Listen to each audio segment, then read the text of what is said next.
అంబేద్కర్ కోనసీమ జిల్లా అమలాపురంలో లోక్సభ మాజీ స్పీకర్ జీఎంసీ బాలయోగి 24వ వర్ధంతి రేపు ఘనంగా నిర్వహించేందుకు ఏర్పాట్లు పూర్తి చేశారు.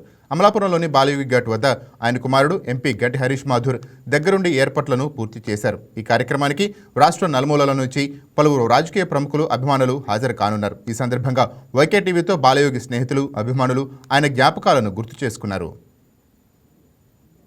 అనుచరుణ్ణి ఆయన జిల్లా పరిషత్ చైర్మన్గా ఉన్నప్పటి నుంచి కూడా ఆయన వెన్నంటే ఉన్నాను. ఆయన కూడానే తిరిగాను. మేము ఫాలోవర్సం, మేము చిన్న చిన్న కుర్రం. అప్పటికి ఆయన ఎప్పుడూ కూడా మమ్మల్ని ఎంతో ఆప్యాయంగా పలకరించి ఆయన మమ్మల్ని ఎంతో చక్కగా ప్రోత్సహిస్తూ ఉండేవారు. ఆ విధంగా ఆయనతో సన్నిహిత సంబంధాలు ఎక్కువగా మాకు ఉండేవి. ఆయన జేఎంసీ బాలయోగి గారు అంటే ఒక చరిత్ర, ఒక అద్భుతం. అటువంటి వ్యక్తిని మనం ఎప్పుడు చూసుండం, ఇప్పుడు కూడా చూడలే.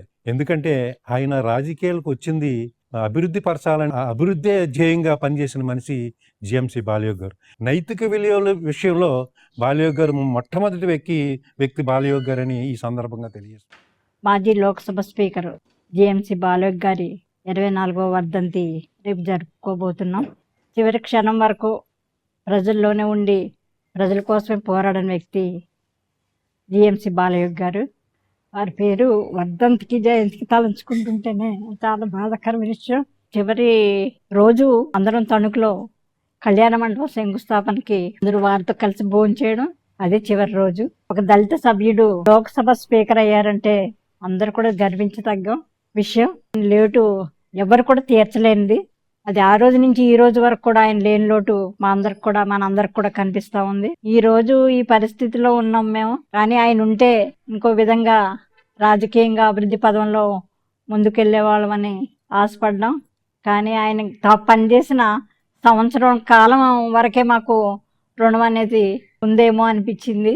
ఎంతో ఉన్న సంవత్సరంన్నర రోజుల్లో ఎన్నో పాఠాలు, రాజకీయంగా కొత్తగా ఎదిగినందుకు ఎన్నో పాఠాలు ఆయన దగ్గర నేర్చుకోవడం జరిగింది.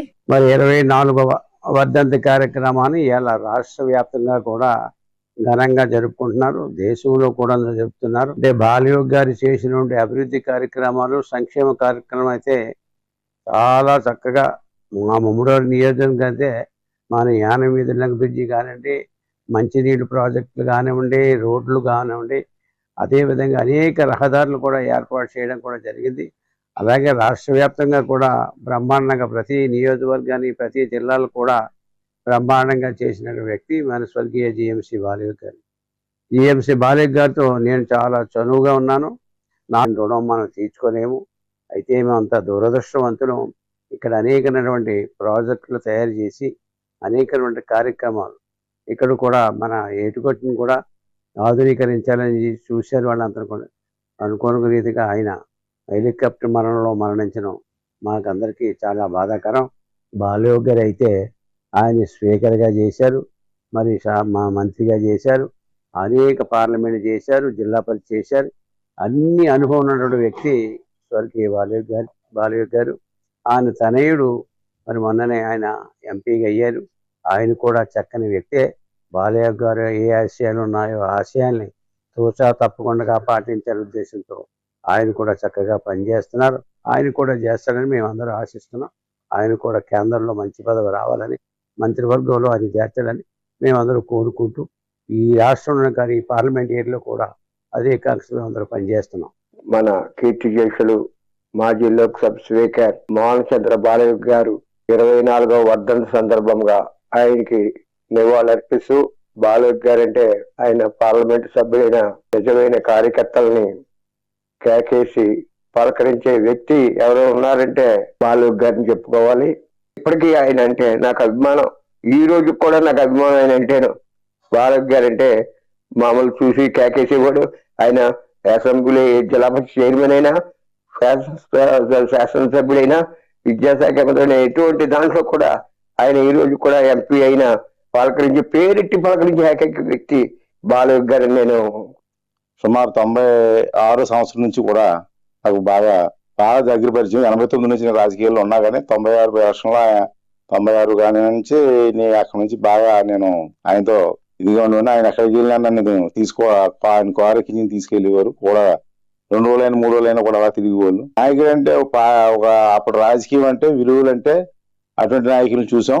మరి ఇప్పుడు ఉందంటే అంత అంత ఇదిగా అంత చైతన్యంగా మరి నాయకులు కనపడలేదు. ఆ విలువలను బట్టి తిరగడం వలన మాకు రాజకీయాల పట్ల మరింత అవగాహన కలిగి అంకిత భావంతో మేము కూడా ఆయన ఆశయాల్ని నెరవేరుస్తూ మరి చంద్రరాజప్ప గారు కానివ్వండి, మినిస్టర్ గారు హోమ్ మినిస్టర్ గారు చంద్రరాజప్ప గారు కానివ్వండి, మరి లోకేష్ గారు అప్పుడు పంచాయతీ శాఖ మంత్రి అయినా వారు ద్వారపూడిలో ఇప్పుడు కూడా చాలా సామాన్యంగానే ఉన్నారు తప్ప ఇప్పుడు ఎక్కడున్నా ఎవరైనా సరే నన్నైనా ఎవరైనా సరే మిమ్మల్ని అయినా సరే ఒక అతనికి పేరు చాలా జ్ఞాపకం మాట ఎవరైనా సరే అంతమంది వాళ్ళని సరే ఒకసారి చేయిపెట్టి పలానా అతను ఎలా పిలవడం అని చెప్పేసి పిలిచేవారు. నిజంగా ఒక పదవి కానీ ఇది కానీ ఎవరు కోరుకోలేదు, ఆ గౌరవం కోరుకుంటారు కార్యకర్త ఎవరైనా. ఆ గౌరవాన్ని తీపిని చూపించినటువంటి మహనీయుడు జిఎంసి బాలయోగి గారు. మేము కళ్ళతో చూసి చాలా ఉపయోగపోతున్నాం. ఆయన తెచ్చి గ్రాండ్లు కానీ ఆయన మాట్లాడే విధానం కానీ తండ్రిని తలపింటున్నారు. ఆయన ఎప్పుడైనా సరే బాలయోగి గారు ప్రతి కోనసీమ అందరి ప్రజల హృదయాల్లో ఉన్న వ్యక్తి. ఆయన చిరస్మరణీయుడు.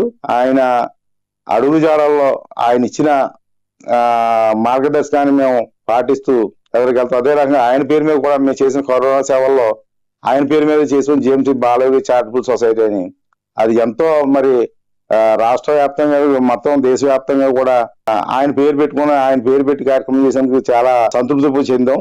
రేపు మార్చి 3వ తేదీ స్వర్గీయ మాజీ లోక్సభ స్పీకర్ గంటి మోహన చంద్ర బాలయోగి గారి యొక్క 24వ వర్ధంతి కార్యక్రమాన్ని రాష్ట్ర వ్యాప్తంగా ముఖ్యంగా కోనసీమ వ్యాప్తంగా చాలా ఘనంగా నిర్వహిస్తున్నాం తెలుగుదేశం పార్టీ కూటమి తరఫున. అదేవిధంగా ఆయన తనయుడు ప్రస్తుత పార్లమెంటు సభ్యుడు అమలాపురం పార్లమెంటు సభ్యుడు హరీష్ మాధురి గారి నాయకత్వంలో అమలాపురంలో భారీ కార్యక్రమం కూడా రక్తదాన శిబిరం లాంటి కార్యక్రమాలు, మెగా వైద్య శిబిరం లాంటి కార్యక్రమాలు చేపట్టారు. బాలయోగి గారి చరిత్ర కోనసీమ ముఖ చిత్రాన్ని మార్చింది. ఆయన ఒక సాధారణ అడ్వకేట్ గా కాకినాడలో జీవితాన్ని ప్రారంభించి కాకినాడ టౌన్ బ్యాంకు డైరెక్టర్ గా మొట్టమొదటి పదవిని పొంది తర్వాత ఉమ్మడి తూర్పుగోదావరి జిల్లా పరిషత్ చైర్మన్ గా ప్రజల చేత ఎన్నుకోబడినటువంటి నాయకుడు. ఆ తర్వాత పార్లమెంటు సభ్యుడిగా, ఆ తర్వాత ముమ్మడివరం శాసనసభ్యుడిగా, రాష్ట్ర ఉన్నత విద్యాశాఖ మంత్రిగా, తదనంతరం లోక్సభ స్పీకర్ గా 2 పర్యాయాలు. ఆయన వేసిన ముద్ర ఇటు జిల్లాలో, రాష్ట్రంలో, దేశంలో ఎప్పటికీ ఎవరూ మర్చిపోయినటువంటి శాశ్వతమైనటువంటి ముద్ర. బాలయోగి గారిని చూసి నేటి తరం నాయకులు అభివృద్ధి అంటే ఏంటో తెలుసుకోవాలి. ఎప్పుడో కళా వెంకట్రావు గారు రావులపాలెం దగ్గర జొన్నాడ దగ్గర బ్రిడ్జి కట్టి కోనసీమకి రాజమండ్రికి కనెక్షన్ కలిపారు. ఆ తర్వాత చాలా ఏళ్ల తర్వాత బాలయోగి గారు యానం ఎదుర్లంక వారధి నిర్మించి కాకినాడ కేంద్రంతో కోనసీమకు కనెక్షన్ కలిపారు. అప్పటికి ఇప్పటికీ ఎప్పటికీ నిలుస్తారు. ఆయన్ని ఆదర్శంగా తీసుకొని ఇప్పుడున్నటువంటి శాసనసభ్యులు, మంత్రులు, పార్లమెంటు సభ్యులు పనిచేయాలని ఆయన స్ఫూర్తితో తెలుగుదేశం పార్టీ ప్రతి నాయకుడు ముందుకు నడవాలని స్ఫూర్తిగా కోరుకుంటూ ఆయనకి ఘనంగా నివాళులు. పార్లమెంట్ జరిగేటప్పుడు కూడా శనివారం ఆదివారం వస్తుందంటే శుక్రవారం సాయంకాలం విశాఖపట్నం రావటం, అప్పుడు ఇంత మన రాజమండ్రి ఎయిర్పోర్ట్ అయ్యి కూడా లేకపోతే విశాఖపట్నం రావటం, విశాఖపట్నం దిగి అక్కడి నుంచి బై రోడ్డు ఇలాగ అమలాపురం రావటం, ఇంకెప్పుడు అన్నినిత్యం అమలాపురం పార్లమెంట్ నియోజకవర్గంలో అక్కడ జిల్లా పరిషత్ గెస్ట్ హౌస్ లో ఉండటం, ఇంకెప్పుడు ప్రజలను కలుసుకోవటం. ఇసుపు అనేది ఉండేది కాదు ఆయనకి. జనవరి 1 వస్తే జిల్లా ప్రజలందరినీ ఓ దుక్కు పిలటం, ఎమ్మెల్యేలందరినీ దుక్కు పిలటం, ఏదైనా 3 నెలలకి 4 నెలలకి ఒక్కోసారి ఎమ్మెల్యేలందరినీ కూడా ఒక దుక్కును కూర్చోబెట్టి సమస్యలుంటే పరిష్కారం చేసేవారు. ఈ రోజున ఆ సంస్కృతి లేదు. ఇప్పుడు వాళ్ళ అబ్బాయి గారు కూడా అదే చెప్తున్నాం, ఆ సంస్కృతి మీరు తీసుకురావాలి. మీ నియోజకవర్గం, మీ పార్లమెంట్ నియోజకవర్గం ఎమ్మెల్యేలందరినీ నెలకో 2 నెలలకో 4 నెలలకో కూర్చోబెట్టి మీరంతా ముందుకు నడిపించాలి. మీరు కూడా చురుగ్గా ఉండాలి, నియోజకవర్గం అభివృద్ధి చేయాలి. మీరుని మీ నాన్నగారి పేరు అంతకంటే ఎక్కువ పేరు తెచ్చుకోవాలని చెప్పడం జరుగుతుంది. ఆయన ఎప్పుడూ కూడా అన్నినిత్యం నియోజకవర్గం అభివృద్ధి. ఆ కృతజ్ఞతలతోటే ఆయన చచ్చిపోయిన 10వ రోజునే మా ఊర్లో బాలయ్య స్టాట్యూ ఓపెన్ చేయడం జరిగింది. ఆవేళ మంత్రులు తుమ్మల నాగేశ్వరరావు గారు అందరూ వాళ్ళ బృందం అందరూ కూడా రావడం జరిగింది. 6 మంత్రులు వచ్చి ఓపెన్ చేశారు. ఈవేళ కూడా ఆ రోజు నుంచి ఈ రోజు వరకు జయంతి వర్ధంతి ఎప్పుడు నడుపుతున్నాం. ఆయన రుణం తీర్చుకుంటున్నాం. మా గ్రామానికి ఆయన చేసిన పనికి ఎప్పుడో రుణం తీర్చుకోలేమని అలాగే కృతజ్ఞతగా చిన్న చిన్న కార్యక్రమాలు చేస్తున్నాం. దీని ఆయనకి మాకు అనుబంధం అదండి నియోజకవర్గంలోని. Please subscribe to YK TV Network. Please subscribe to YK TV. Please watch YK News. Don't forget to subscribe YK News channel.